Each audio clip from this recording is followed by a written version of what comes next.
तीन जादुई लहंगा। मायापुरी गांव में स्वर्णा, शुगना और रचना नाम की तीन बहनें संग रहा करती थीं। उनके स्वभाव में जमीन आसमान जितना फर्क था। जहां स्वर्णा एकदम शांत स्वभाव की थी, वहीं रचना एकदम घमंडी और सपनों की दुनिया में जीने वाली लड़की थी। उसी का रुझान शुगना में भी शामिल था। तीनों बहनें बेहद छोटी ही थीं जब उनकी मां इंदिरा का एक गंभीर बीमारी के कारणवश स्वर्गवास हो गया था। उनके पिता गिरधारी ने उन्हें बचाने की भरसक कोशिश की, जिसमें उसने अपने जीवन भर की जमा पूंजी झोंक दी, मगर इंदिरा को बचा नहीं पाया। पत्नी की मृत्यु के शोक में गिरधारी ने भी बिछौना पकड़ लिया। ऐसे में घर बार की जिम्मेदारी बड़ी बहन स्वर्णा के सिर पर आ पड़ी। वो छोटा मोटा कामकाज करके बीमार पिता और बहनों की भूख मिटाने का बंदोबस्त करती थी। एक सांझ गिरधारी की तबीयत बेहद बिगड़ जाती है। अरे स्वर्णा बिटिया, अरे भाई मेरे पास आ जाया। मेरे पास ज्यादा वक्त नहीं बचा। स्वर्णा की आंखों में लबालब आंसू भरा हुआ था। वो सिसकते हुए कहती है, पिताजी कुछ नहीं होगा आपको। गहरी सांस भरिए पिताजी, गहरी सांस भरिए। मेरा बुलावा आ गया है, मगर जाने से पहले एक रहस्य तुझसे साझा करते जा रहा हूँ।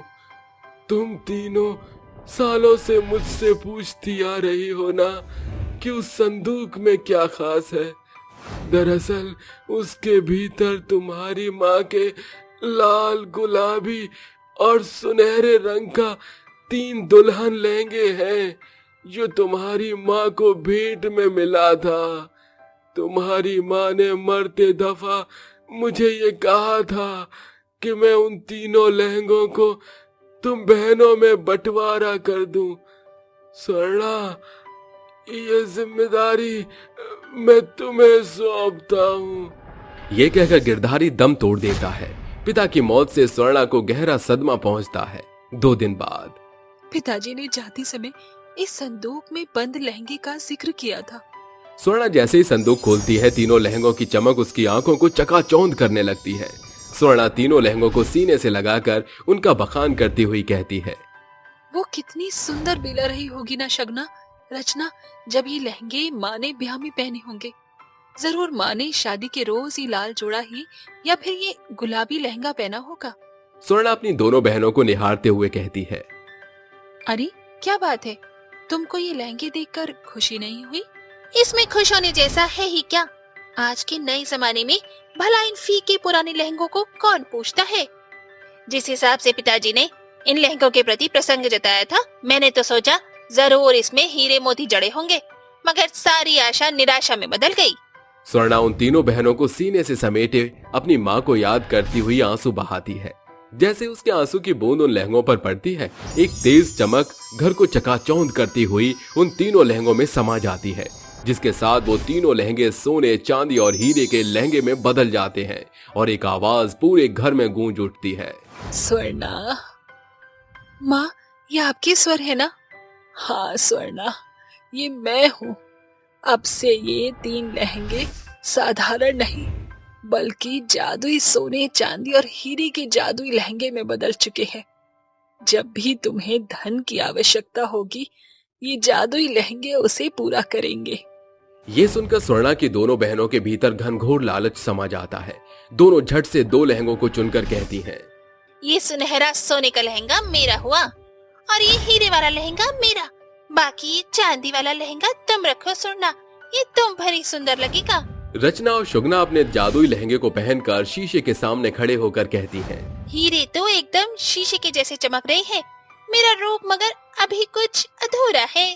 गहने के बिना लहंगा कुछ ज्यादा नहीं जच रहा।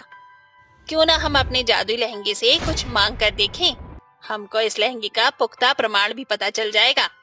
ए मेरे जादुई सोने के सुनहरे लहंगे, जल्दी से मुझे सोने के सुंदर गहने दो। मेरे हीरे के लहंगे, जल्दी से मुझे भी हीरो का हार और सर का सुंदर ताज दे। दोनों जादुई लहंगे एक साथ चमक उठते हैं। सोने का लहंगा शुगना को ढेर सारे सोने के जेवर देता है और हीरे का लहंगा रचना को चमचमाता हीरे का हार और ताज मुहैया कराता है, जिसे दोनों बहनें अपनी साज सजावट करने लग जाती हैं। मगर स्वर्णा उन दोनों को एकटक निहार रही थी। ये देखकर रचना कहती है, स्वर्णा, हमारे जादुई लहंगे तो ऐसे घूर कर क्यों देख रही हो? लगता है शायद तुम अपनी जादुई चांदी के लहंगे से संतुष्ट नहीं हो। ऐसा नहीं है, मैं अपनी जादुई लहंगे को पाकर बेहद खुश हूँ, मगर इसलिए नहीं कि ये जादुई है, बल्कि इसीलिए कि ये मेरी माँ की आखिरी निशानी है। अगले भोर एक भिखारी उनके घर का किवाड़ खटखटाकर कहता है, अरे कोई है इस घर में रहने वाला बड़ा दिल वाला? इस भूखे भिखारी को भोजन करा दो। आवाज सुनकर तीनों बहनें बाहर आती हैं। शुगना और रचना भिखारी को देख नाक भौं सिकोड़ते हुए कहती हैं, अरे ओ भूखे भिखारी, यहाँ क्या भंडारा बट रहा है जो चले आए झोली फैलाए। अरे तुम दोनों ऐसा क्यों कह रही हो? एक भूखे का पेट भरना पुण्य का काम होता है, और फिर हमारे पास 3 जादुई लहंगे हैं। स्वर्णा, हम अपने जादुई लहंगे का इस्तेमाल सिर्फ अपने शौक को पूरा करने में करेंगे। तुम्हें दानी बनने का शौक है तो बनो। ये कहकर वो दोनों भीतर चली जाती हैं। बाबा जरा आप यहीं ठहरिए। स्वर्णा अपने जादुई लहंगे को लेकर बाबा के पास दरवाजे पर आती है, जहाँ भिखारी कहता है, मुझे तो लगा था कि तुम भोजन का प्रबंध करने भीतर गई थी। बाबा ये एक जादुई लहंगा है। मगर ये तो एकदम साधारण जान पड़ रहा है। ये मेरे जादुई लहंगे, जरा अपना करिश्मा तो दिखाना। एकाएक जादुई लहंगा निचले छोर से ऊपर तक चकाचौंध चमक की आगोश में भरकर सैकड़ों चांदी के चमकीले सिक्के बरसाने लगता है। इन सारे सिक्कों को आप रख लीजिए। समय गुजरता जा रहा था। जहां एक ओर जादुई लहंगे से रचना और शुगना अपना स्वार्थ साध रही थी, वहीं दूसरी ओर स्वर्णा अपने जादुई लहंगे से जरूरतमंद की मदद किया करती थी।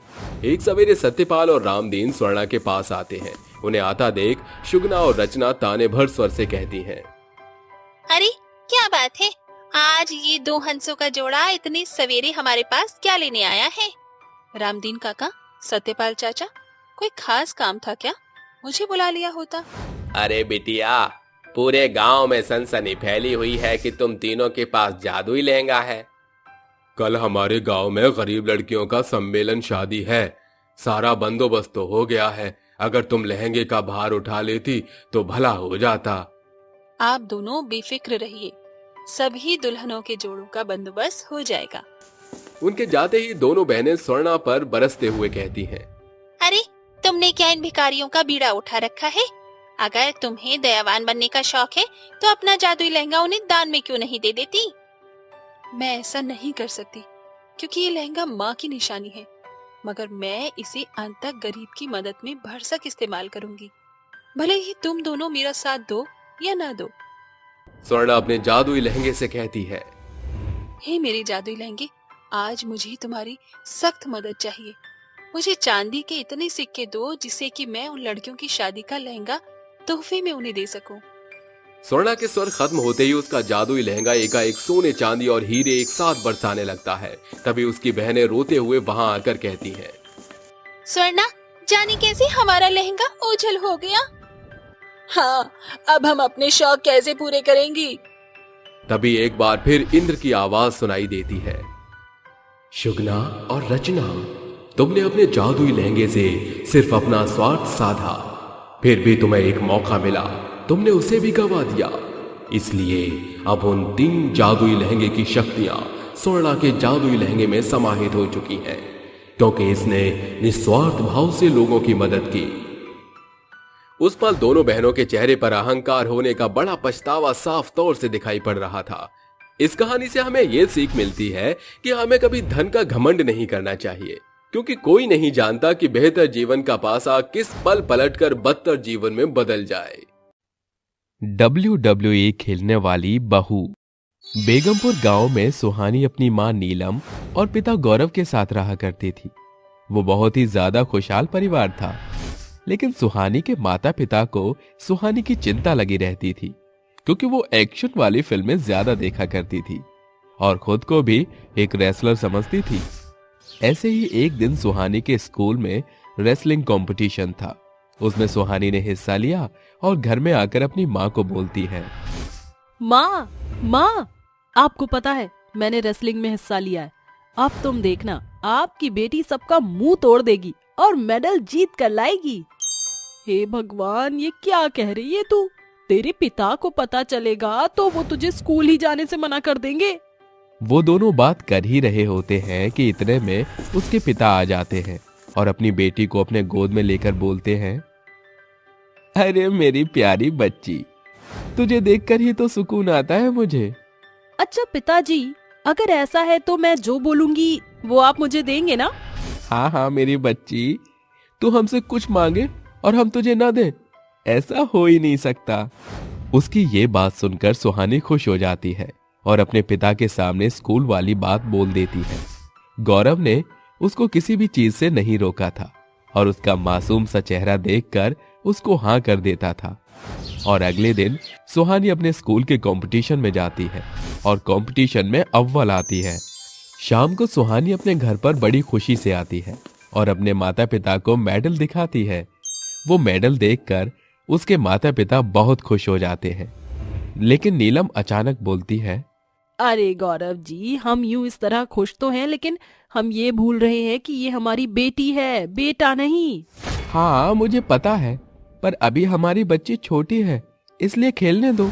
बड़ी होगी तो अपने आप समझ जाएगी और हर चीज छोड़ देगी। इतना कहकर वो दोनों सो जाते हैं। और अब ऐसे ही सुहानी रेसलिंग खेलती और हमेशा अव्वल आती। इसी तरह से 8 साल बीत जाते हैं, लेकिन उसकी ये आदत नहीं छूटी और ये देख उसके माँ बाप बहुत ही परेशान रहने लगे। इसी तरह एक दिन गांव का एक आदमी गौरव के घर आता है और उससे बोलता है, अरे गौरव भैया, का हुई गवा, तुम इतना परेशान काहे हो? क्या बताऊं भैया, मेरी बेटी के ऊपर तो रेसलिंग का भूत सवार है। और लड़कियां हैं, उनके अलग अलग शौक होते हैं, और मेरी बेटी है कि अलग ही दुनिया में ही जी रही है। अरे भैया, हमरी मानो तो अपनी लड़की का ब्याह करा दो, क्या पता उसका दिमाग ठिकाने पर आ जाए। इतना कहकर गांव का आदमी वहां से चला जाता है और गौरव अब अपनी बेटी सुहानी के लिए अच्छा सा लड़का ढूंढने लगता है।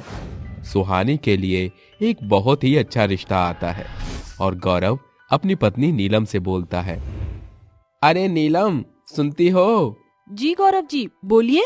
अरे हमारी सुहानी के लिए एक अच्छा सा रिश्ता आया है और मैंने अपनी सुहानी की शादी उससे तय कर दी है। गौरव नीलम से बात कर ही रहा होता है कि इतने में सुहानी आ जाती है और अपने माता पिता को अपनी शादी की बात करते हुए सुन लेती है और वो शादी से मना कर देती है। मम्मी पापा, मुझे शादी नहीं करनी है, मुझे अपना करियर देखना है, प्लीज मुझे मेरा फ्यूचर बनाने दो।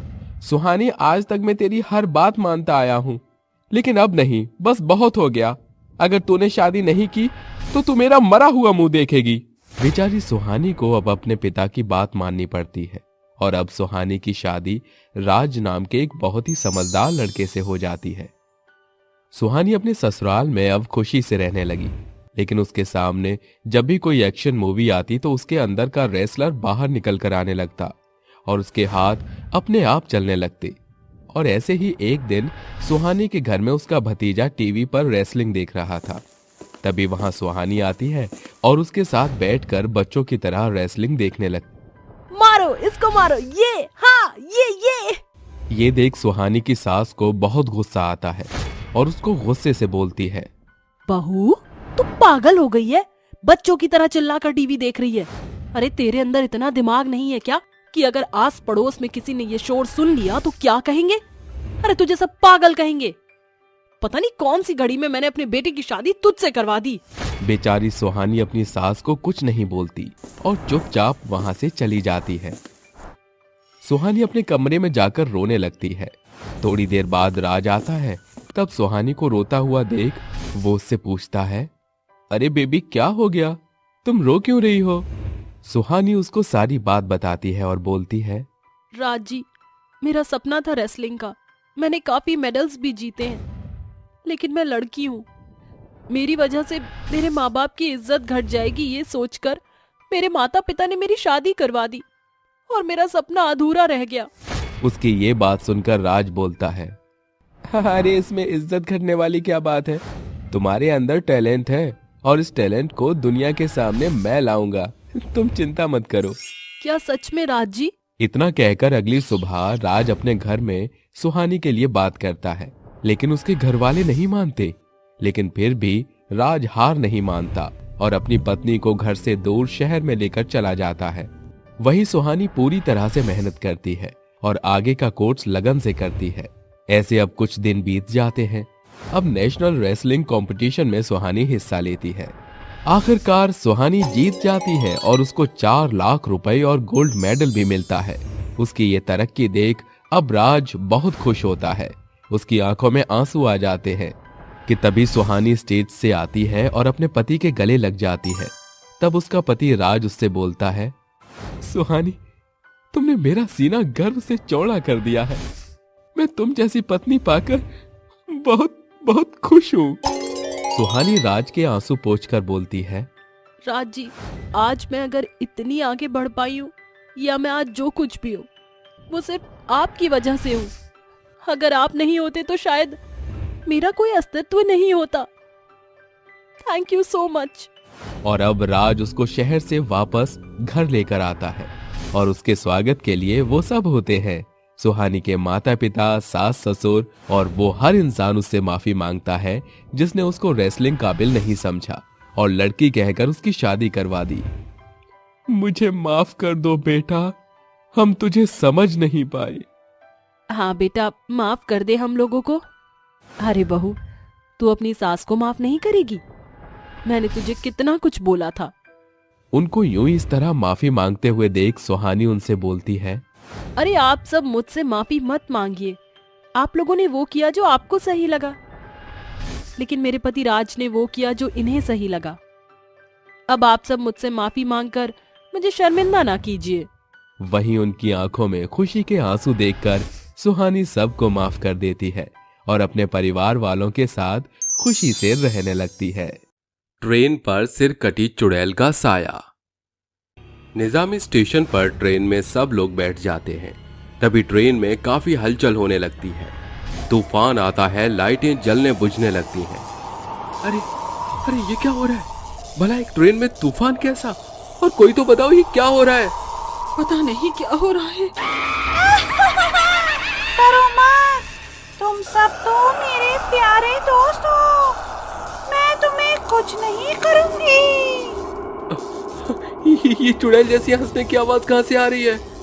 पता नहीं कहाँ से आ रही है, कुछ दिखाई नहीं दे रहा है। चलो, तुम सब मुझे इतना ढूंढ रहे हो तो मैं यहीं आ जाती हूँ।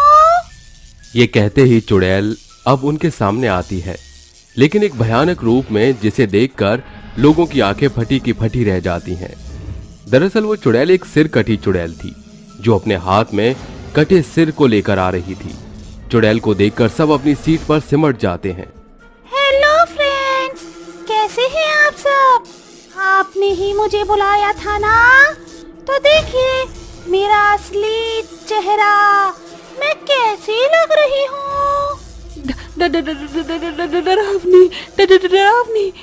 हाँ, पता है मुझे, मैं थोड़ी डरावनी लग रही हूँ। वो क्या है ना, मेरा एक्सीडेंट होने से मुंडी मुझसे अलग हो गई। ऐसे में अपने से दूर कैसे मैं इसको होने देती, इसीलिए अपने साथ ही रखती हूँ। #न्यू फैशन समझ सकते हैं आप। अरे मुझे तुमसे बहुत डर लग रहा था, पर तुमने अपना जो इंट्रो दिया है ना, उस पर मुझे बहुत हंसी आ रही है। इसी बात पर मैं तुमसे दोस्ती करना चाहता हूँ। हाय, माय नेम इज विराट। ओह विराट। जैसे ही विराट उसे अपना नाम बताकर हाथ आगे बढ़ाता है, तभी चुड़ैल उसके हाथ को काट लेती है और वो बहुत चिल्लाता है। लोग खौफ में आ जाते हैं। अरे अरे मर गया, मैं तो मर गया। काट डाला चुड़ैल ने मेरे हाथ को। और करेगा मुझसे दोस्ती? ला, अपना दूसरा हाथ भी दे दे। ये सिर कटी चुड़ैल तुझे हाथ कटा आदमी बना देगी।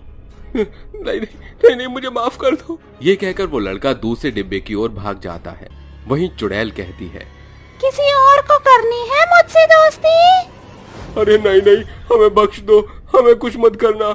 सभी लोग चुपचाप बैठ जाते हैं और चुड़ैल हाथ में कटा सिर लेकर लोगों की सीट पर घूमने लगती है। जैसे ये ट्रेन दूसरे स्टेशन पर पहुंचती है, चुड़ैल वापस अपनी उसी जगह पर आ जाती है। दूसरे ट्रेन के लोगों को परेशान करने लगती है। उस ट्रेन के लोग भी सिर कटी चुड़ैल को देखकर डर जाते हैं। वहां बैठा निखिल चुड़ैल की हर हरकत को भांपता है और उस पर बेखौफ नजर रखता है। क्यों रे चिकने, बहुत देर से देख रही हूँ, इन मोटी मोटी नजरों से क्या देख रहा है? वो मुझे डर लग रहा है, तो डर के मारे ही देख रहा था। अच्छा, ये लोग तो मुझे डर कर ऐसे नहीं देख रहे हैं। तुमने क्यों लोगों को इतना डराया हुआ है? आखिर इस ट्रेन पर तुम इतना हाहाकार क्यों कर रही हो?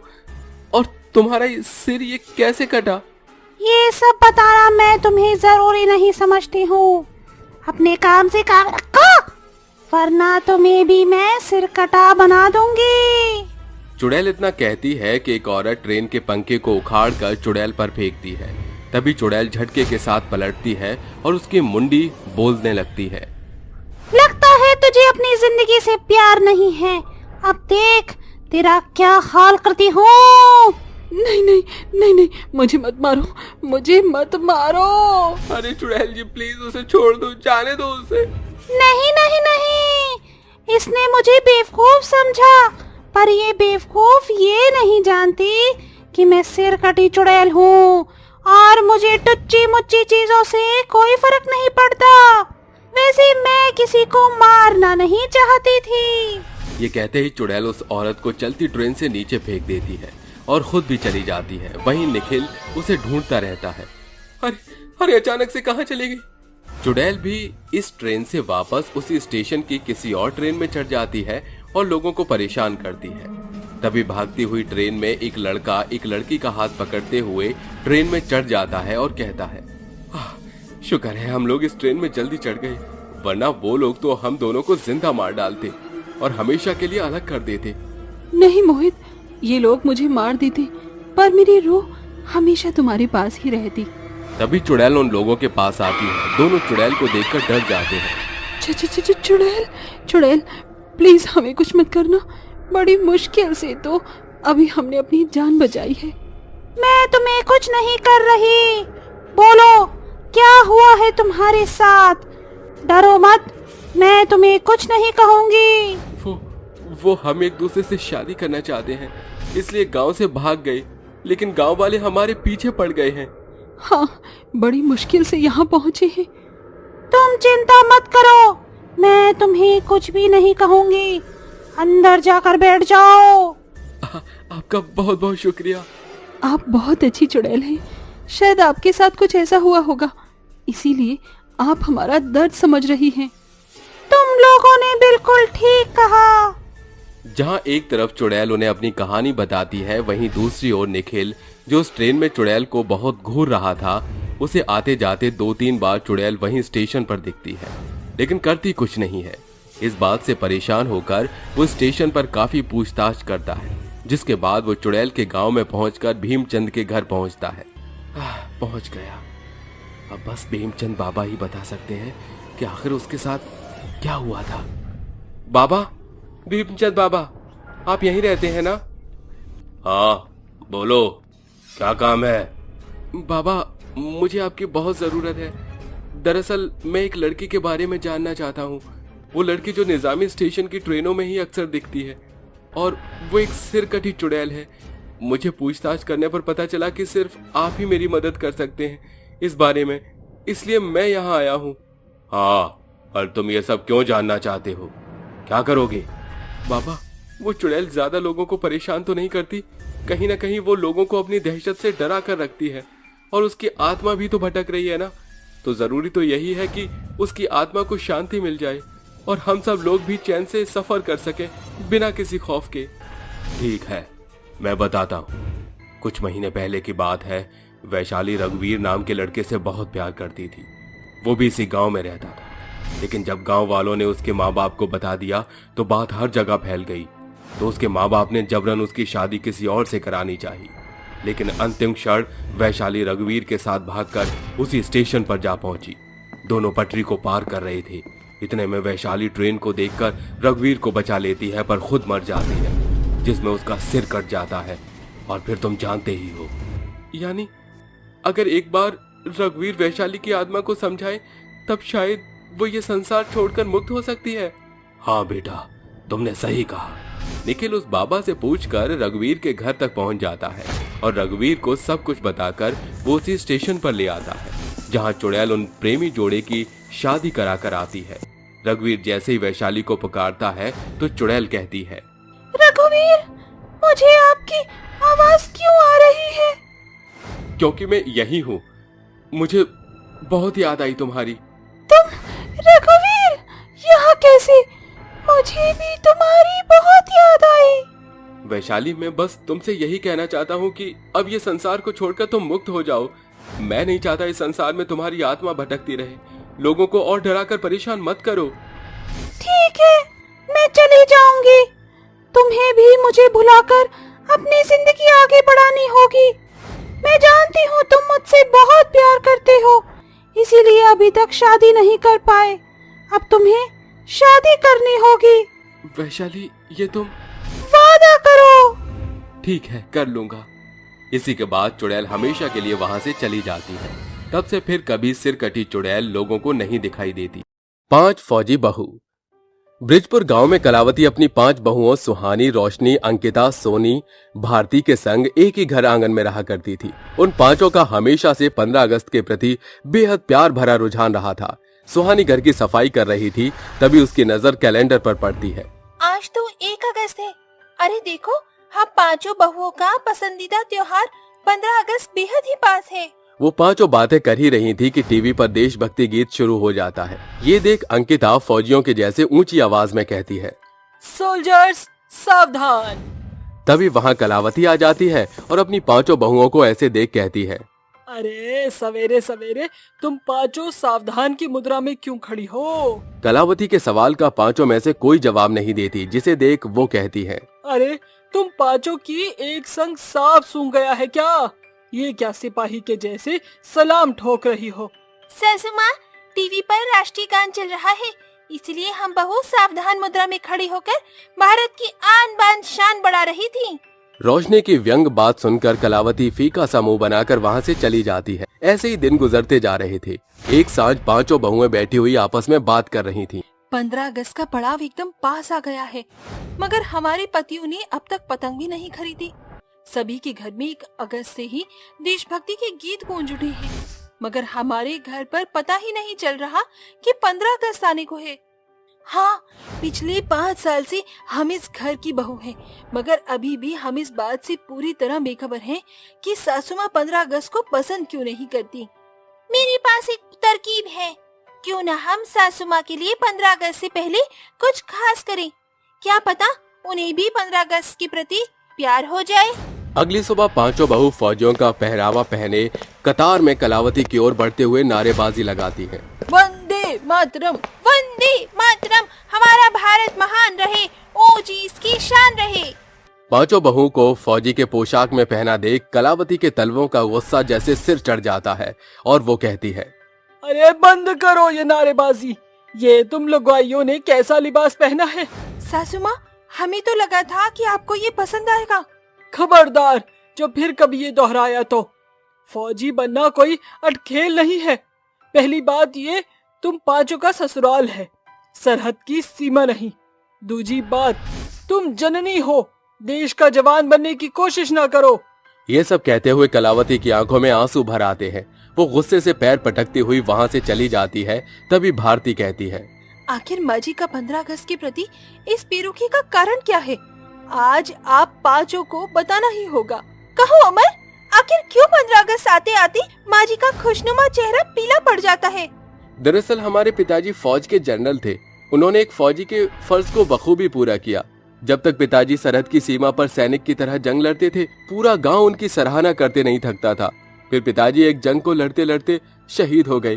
तब से माँ को ऐसा लगता है कि सभी ने पिताजी को भुला दिया है, जो कि सही मायने में सच है। वो दिन भी 15 अगस्त का था जब पिताजी शहीद हुए थे, बस इसलिए। ये सुनकर 5 बहुओं की आंखों में आंसू भर आते हैं। वो आपस में बात करती हुई कहती हैं, क्यों ना हम 5 मिलकर इस 15 अगस्त पर पिताजी के प्रति कुछ कार्यक्रम आयोजित करें। हाँ, इससे माँ जी को प्रोत्साहन मिलेगा। तो फिर तय रहा, इस 15 अगस्त पर हम 5 पिताजी को एक बार फिर इस गांव में पहचान कराएंगे। गुजरते पल के साथ 15 अगस्त का दिन भी आ जाता है। पांचों गांव के प्रांगण में कार्यक्रम आयोजित करती हैं। मंच पर खड़ी भारती सभी का स्वागत करते हुए कहती है, इस 15 अगस्त के सुहाने अवसर पर हम पांचों बहू साथ मिलकर आप सभी जन का अभिनंदन करती हैं। आज का ये कार्यक्रम किसी खास शख्स की स्मृति से जुड़ा हुआ है। कलावती एकटक अपनी बहुओं को निहार रही थी। रोशनी के गीत गुनगुनाते ही कलावती की आंखों में आंसू भर आते हैं। हर करम अपना करेंगे ए वतन तेरे लिए, दिल दिया है जा भी देंगे ए वतन तेरे लिए, हम जिएंगे और मरेंगे ए वतन तेरे लिए। ये देशभक्ति गीत तो इनका पसंदीदा हुआ करता था। कलावती सोच ही रही थी कि स्टेज से उसका आमंत्रण आता है। मैं चाहूंगी कि फौजी शेर शाह बहादुर सिंह की धर्मपत्नी कलावती जी यानी कि हम 5 बहू की सास स्टेज पर आकर ये पर्दा हटाएं। कलावती जैसे ही पर्दे की डोर को खींचती है, उसके पति का बड़ा सा फौजी के अवतार में स्मारक स्थापित देख उसकी आंखों में खुशी के आंसू भर जाते हैं। सारा गांव सलामी देता है, जिसके बाद पांचों बहुएं एक साथ कहती हैं, 15 अगस्त मुबारक हो सासू माँ। बहू अपनी सास को माफ कर दे। मुझे लगा था कि सभी इनकी शहादत को भूल चुके हैं, मगर आज तुमने मेरे फौजी पति का स्मारक बनाकर अपनी सास का मान बढ़ा दिया है। इसके पश्चात कलावती अपनी पांचों बहू के साथ 15 अगस्त का झंडा फहराती हैं। फिर सभी राष्ट्रीय गान गाते हैं। तभी एक पोस्टमैन 15 अगस्त के अवसर पर पांचों को एक एक संदेश देता है। पांचों फौरन उस चिट्ठी को पढ़ती हैं। अरे क्या हुआ, तुम पांचों ने एक साथ चुप्पी क्यों साध ली? फिर पांचों एक साथ मिलकर खुशी से बोलती हैं। माँ जी, हम पांचों फौजी बन गई। ये सुनकर कलावती का चेहरा डर से पीला पड़ जाता है और वो कहती हैं, इतनी अहम बात जो तुम पांचों से पता चलनी चाहिए थी, वो मुझे इस संदेश से पता चल रही है कि तुम पांचों सरहद पर जाने की तैयारी कर रही हो। माँ जी, हम पांचों बहू के फर्ज के साथ फौज की तैयारी भी कर रही थी, जिसकी खबर हमारे पतियों को भी पता नहीं थी। माँ जी, हम पांचों बहुएं फौजी बनकर अपने स्वर्गीय ससुर जी के जैसे सरहद पर फौजी बनकर देश की सेवा करना चाहती हैं। इस पर गांव के मुखिया मुकुल सिंह कहता है, अरे सोच का रही हो भौजाई, फौजी बनकर देश की सेवा सबन के भाग्य में नहीं होवत है, जाए ते बहुरिया के। मगर अरे अगर मगर छोड़ो कलावती बहन। माँ जी, हम जानती हैं कि आपको ये डर सता रहा है कि हम औरत हैं।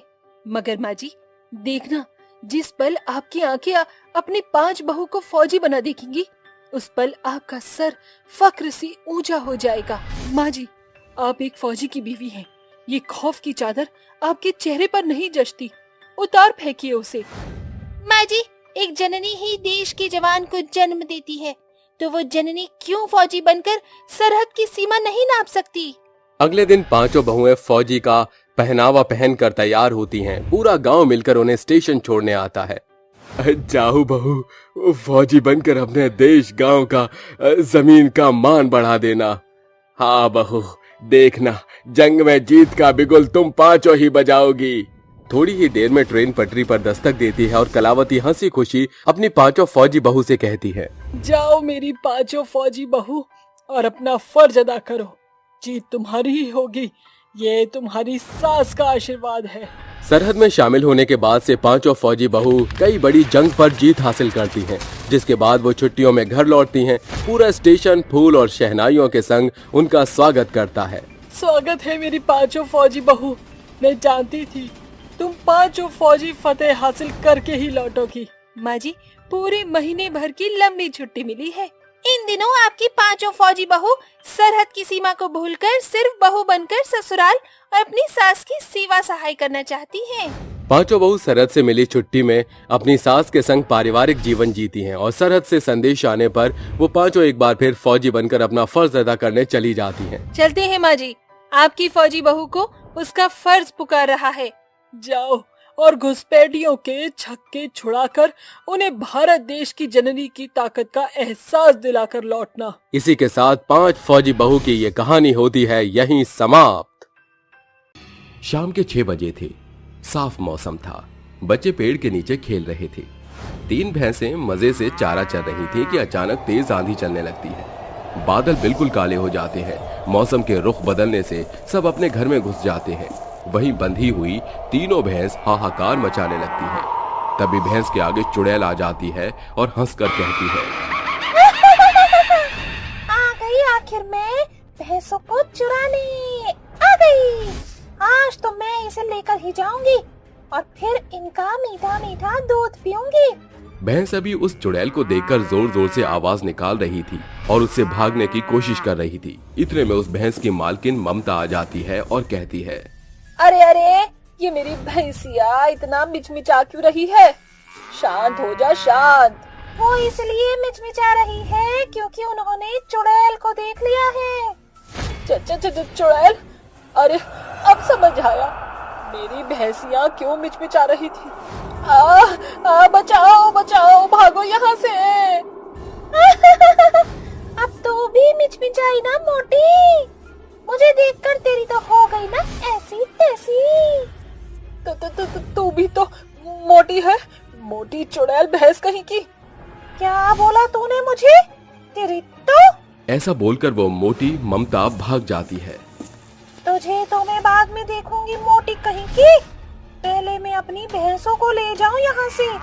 इतना कहते ही चुड़ैल उसकी तीनों भैंसों को चुराकर ले जाती है। कुछ देर बाद एकाएक करके सारी भैंसों का दूध निकालकर पीने लगती है। दूध पीकर वो मोटी हो जाती है और डकार मारकर कहती है, अब आया ना मेरे दिल को चैन। वाह, कितना मजेदार भैंसिया का दूध था। कुछ दिनों तक चुड़ैल उन भैंसों को चारा खिलाती है, नहलाती धुलाती, उनका अच्छे से ख्याल रखती है। ऐसे ही एक शाम थक कर वो कहती है, हाय राम, मैं तो थक गई रे भैंसों को ढूंढते ढूंढते। आज तो मुझे ज्यादा दूध चाहिए। मैं बेचारी शाकाहारी चुड़ैल किस इंसान को मारकर खाऊंगी? या उसका खून पीऊंगी या उसे नोचूंगी? मुझसे ये सब नहीं होता। मैं तो बस मेरी भैंसियाओं को चुराऊंगी और उनका दूध पीऊंगी। ये बोलकर वो भैंस का दूध पीने के लिए जैसे ही झुककर उसे पकड़ती है, तभी उसे वो भैंस एक लात मार देती है, जिस वजह से वो कहती है, अरे राम रे, इस भैंसिया की इतनी हिम्मत! इसने मुझे दूध पीने से रोका, अब तो पीकर ही रहूंगी। ऐसा कहते ही वो चुड़ैल उस भैंस को पकड़ने भागती है। तभी वो भैंस भी चालाकी दिखाते हुए भाग जाती है। भैंस काफी आगे तक चली जाती है। दोनों भैंसें भी गायब हो जाती हैं। चुड़ैल गांव में और भैंसों को चुराने के लिए निकल जाती है। एक तबेले में 4 भैंसें चर रही थीं। चुड़ैल उसे भी रातों रात चोरी करके ले आती है। तभी उन भैंसों का मालिक भैंसों को तबेले में न देखकर सिर पीटते हुए कहता है, अरे राम राम, अरे बर्बाद हो गया मैं। कहाँ चली गई मेरी चारों के चारों भैंसें? किसने मेरी भैंसों को चुरा लिया? इस तरह चुड़ैल लोगों की भैंसों की चोरी करके उन्हें इकट्ठा करके उनका दूध पिया करती थी। वहीं गांव में उन भैंसों का मालिक चिल्ला चिल्ला कर अपनी भैंसों का रोना गाता है, अरे कोई तो लाओ मेरी भैंसों को वापस। अरे मैं तो लुट गया, बर्बाद हो गया। मेरा तो खर्चा पानी बंद हो जाएगा। अब मैं कैसे दूध निकाल कर बेचूंगा रे? अरे क्या हुआ भाई साहब, क्यों इतना चीख रहे हो? कहाँ चली गई तुम्हारी भैंस? अरे क्या बताऊं लाजवंती, अरे रातों रात भैंसें चोरी हो गई, पता नहीं कौन ले गया। क्या तुम्हारी भी भैंसें चोरी हो गई हैं? कल शाम को मेरी पड़ोसन की भैंस भी चोरी हो गई। आखिर ये सब कर कौन रहा है? मुझे अपनी सारी भैंसें चाहिए, इसका तो मैं पता लगा कर ही रहूंगा। 2 दिन बाद चुड़ैल गांव में आती है और फिर किसी की भैंस को खोटे से खोलकर ले जा रही थी कि भैंस उस पिशाचिनी को देखकर शोर मचाने लगती है। तभी चुड़ैल उस भैंस का कान पकड़कर कहती है, चल आजा, तू भी चल ले। तेरे सारे दोस्त वही है। वो तो अब मुझे दूध देने में नखरे करती है। सोचा क्यों ना एक और भैंस को ले आऊंगी तो तू मुझे खुश रखेगी ना। वो चुड़ैल जैसे ही उस भैंस को ले जाने वाली थी, उस भैंस की मालकिन रमा आकर शोर मचा देती है, जिससे गांव वाले आसपास इकट्ठा होकर कहते हैं, अरे क्या हुआ रमा, चिल्ला क्यों रही हो? सोना चांदी चोरी हो गई क्या तुम्हारी? अरे सोना चांदी छोड़ो, वो देखो चुड़ैल मेरी भी भैंस को लेने आई है। का मतलब गांव में अब तक सारी भैंस यही चुरा रही है। अरे ये तो चुड़ैल है, पकड़ लो इसे, जल्दी से पकड़ो, अरे जल्दी से कोई गंगा जल लेकर आओ। ये बोलकर चुड़ैल कुछ लोगों को मारने लगती है, लेकिन तभी कोई गंगा जल लाकर चुड़ैल के ऊपर डाल देता है, जिससे उसकी शक्तियां कमजोर हो जाती हैं और गांव वाले उसे एक पेड़ से बांध देते हैं। होश में आने के बाद चुड़ैल बौखला जाती है। खोलो मुझे, मैंने बोला खोलो, वरना एक एक को मार डालूंगी। मुझे मेरी भैंस के पास जाने दे, मेरे भूख का टाइम हो गया है। अरे ज्यादा चिल्ला मत भैंस चुराने वाली चुड़ैल। ये बता, उन लोगों की भैंस चुराकर उनसे उनकी दैनिक आमदनी क्यों छीनी तूने? जानती है ना, ये सब अपने भैंस का दूध बेचकर ही अपना जीवन चलाते हैं। बता तूने क्यों किया ये सब, वरना हम तेरे ऊपर गंगा जल डाल देंगे। नहीं, ऐसा मत करना, मैं बताती हूँ। कुछ समय पहले की बात है, मेरे घर में 3-4 भैंसें थी। मैं बहुत प्यार करती थी उनसे, उनको नहलाना धुलाना, टाइम पर चारा देना, उनके साथ खेलना, बातें करना, सब अच्छा लगता था मुझे। एक दिन मेरी भैंसों की खूंटे से गांठ खुल गई, न जाने कैसे, और वो मुझे छोड़कर चली गई। मैं इधर उधर भागने लगी अपनी भैंस को ढूंढने के लिए। तभी एक पड़ोसन बोली, अरे निर्मला, तू इतनी मोटी हो गई है, इन भैंसों का दूध पी कर अब कैसे भागेगी? ऐसा कर, एक रिक्शा कर ले। तू ज्यादा मत बोल पार्वती, मैं जानती हूँ तू मुझसे और मेरी भैंसों से जलती है। अरे भैया, तुझ जैसी भैंस पालने वाली आज तक मैंने नहीं देखी। अरे लोग भैंस का दूध बेचते हैं, लेकिन तू तो 4-4 भैंस का ताजा दूध निकालकर अकेली ढकोस कर पी जाती है, तभी खुद भी भैंस जैसी हो गई है। हाँ, तो तेरे बाप का क्या जाता है? तेरी भैंस का दूध तो नहीं पी रही ना?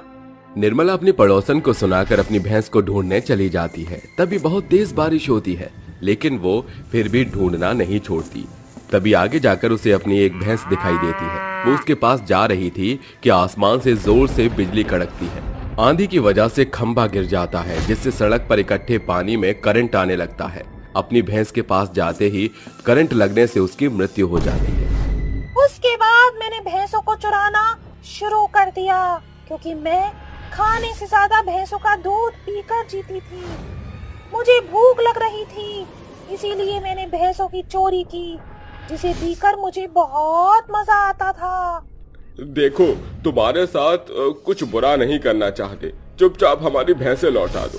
नहीं, मैं अपनी भैंसें किसी को नहीं दूंगी, वो मेरी है।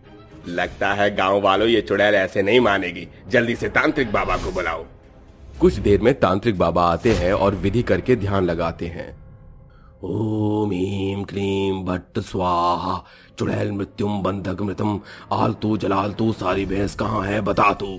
तांत्रिक इतना कहते ही ध्यान लगाता है तो उसे भैंसों का पता चल जाता है, जिसके बाद वह खूब मंत्रोच्चारण करके चुड़ैल पर भस्म डालता है। फिर उसे एक बोतल में बंद कर देता है और कहता है, आपकी सारी भैंसें पहाड़ के पीछे वाले तबेले में हैं।